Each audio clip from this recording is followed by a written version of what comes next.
সবকিছুর উদ্দেশ্য কারণ তো দিন শেষে মানুষের জন্য একটি স্বস্তিদায়ক পরিবেশ নিশ্চিত করা। যেটি পুলিশ সুপার মহোদয় বলেছেন যে মাননীয় প্রধানমন্ত্রী আইজিপিকে ব্যাচ পড়ানোর অনুষ্ঠানে প্রথমেই যে কথাটি বলেছেন, মাদকের বিরুদ্ধে আমাদের অভিযান চলবে, জিরো টলারেন্স নীতিতে আমরা এগিয়ে যেতে চাই। আমাদের রাজনৈতিক অঙ্গীকারও কিন্তু মাদক এবং সন্ত্রাসের বিরুদ্ধে। সমস্যার জায়গাটা কোথায়? আমরা তো সীমান্তবর্তী একটি জেলা, এখানে ফর্মাল বর্ডার যেমন আছে, ইনফর্মাল বর্ডার রয়েছে। এটা কিন্তু একটা বড় ঝুঁকির জায়গা। স্বাভাবিকভাবে মাদক এবং অস্ত্র আসবার জন্য কিন্তু পরিবেশটা অনেক ক্ষেত্রে অনুকূল। পরিবেশটা অনুকূল বলেই আমাদের জন্য চ্যালেঞ্জটা বেশি। নির্মূল করাটা হয়তো অনেক সময় সম্ভব হবে না, কিন্তু নিয়ন্ত্রণ করা সম্ভব যদি আমরা সকলে আন্তরিক থাকি, আন্তরিক হই। আমরা যখন ছাত্র ছিলাম তখন মাদকের মূল সমস্যাটা ছিল কিন্তু টু বি ফেয়ার ফেন্সিটিভ, এখন মনে হয় সেটাকে অতিক্রম করে গেছে ইয়াবা। বাট আই ডাউট ইয়াবাও এই সীমান্ত দিয়ে আসবার কথা নেই, বা ইয়াবা তো অন্য সীমান্ত দিয়ে আসে বলে আমরা জানি। ইয়াবা কিন্তু গ্রামের চায়ের দোকানেও বিক্রি হয়, ইউনিটি ব্যাপারটা কিন্তু এই পর্যায়ে চলে গেছে। ইয়াবার বিস্তারটা কিন্তু এইরকম। আপনি যদি মাদক নিয়ন্ত্রণ না করতে পারেন, আপনি কিন্তু এই চুরি ছিনতাই কিন্তু আপনি নিয়ন্ত্রণ করতে পারবেন না। কারণ মাদকের জন্য অর্থ সংগ্রহ করতে হবে, বৈধ পথে না পেলে অবৈধ পথে করতে হবে। এবং আপনি তো জানেন মাদকের ভাগ বাটোয়ারা নিয়ে কি ধরনের সংকটগুলো হয়।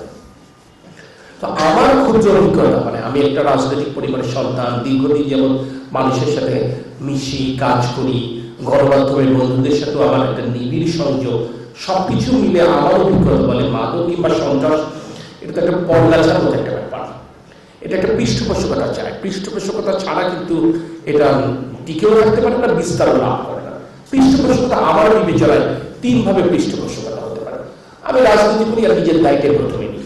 প্রথম পৃষ্ঠপোষকতা হচ্ছে রাজনৈতিক পৃষ্ঠপোষকতা, যে দল সরকারে থাকে কিংবা যাদের ওই এলাকায় প্রভাব থাকে তাদের রাজনৈতিক পৃষ্ঠপোষকতা একটা বড় problem.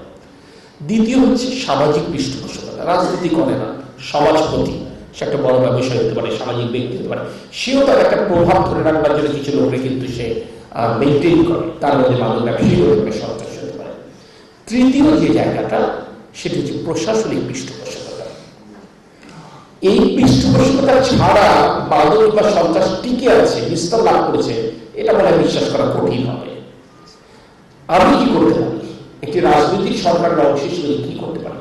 Charity begins at home. আমি উদাহরণটা আমার নিজের ঘর থেকে শুরু করতে চাই, এবং এই ব্যাপারে আমার শতভাগ সদিচ্ছা, আন্তরিকতা এবং আমার মানসিক দৃঢ়তা রয়েছে। আমি অন্তত যশোরের কনটেক্সটে বাংলাদেশ জাতীয়তাবাদী দল বিএনপি, যেই দলের নেতৃত্বাধীন সরকার পরিচালিত হচ্ছে বর্তমানে, বিএনপির রাজনৈতিক পৃষ্ঠপোষকতা মাদক এবং সন্ত্রাসের ক্ষেত্রে আমি শতভাগ বন্ধ করতে চাই। এবং আমি কিন্তু আমার এই বার্তাটি আমার ইউনিট প্রধানদেরকে দিয়েছি, আমি জেলা নেতাদেরকে দিয়েছি, উপজেলা পর্যায়ে দিচ্ছি। আমি আজকে সিদ্ধান্ত নিয়েছি আমি আমার ওয়ার্ড পর্যায়ের নেতৃবৃন্দের সাথেও আমার এই মেসেজটা কনভে করব। এইটা কিন্তু করা হচ্ছে আপনাকে সহযোগিতা করার জন্য। বিহাইন্ড দ্য সিন আমি মুখে বললাম, কিন্তু আমার লোক আপনাকে প্রতিনিয়ত ডিস্টার্ব করলো, তাহলে আপনি কাজ করতে পারবেন না। তো আমি আপনাদেরকে অ্যাসিওর করছি যে আমি এটা বন্ধ করতে চাই। আপনারা চিন্তা করতে পারবেন না আমি এসপি মহোদয়কে কি পরিমাণ ইনফরমেশন শেয়ার করি, আমি অন্য বিরুদ্ধে শেয়ার করি, আমি আমার নিজের ঘরে সমস্যাটাকে শেয়ার করি। আমি খুব ক্যাটাগরিক্যালি বলেছি, তুমি যদি বিএনপি করো, তুমি যদি জিয়া রহমানের আদর্শ ধারণ করো, আর তুমি যদি তারেক রহমানের নেতৃত্ব পাও, তাহলে তোমার কোনো সুযোগ নেই মানুষের কষ্টের কারণ হবা। এবং তুমি যদি এটা হও, তাহলে তুমি আদর্শচ্যুত কোনো ব্যক্তির দায়ী দল নিবে না।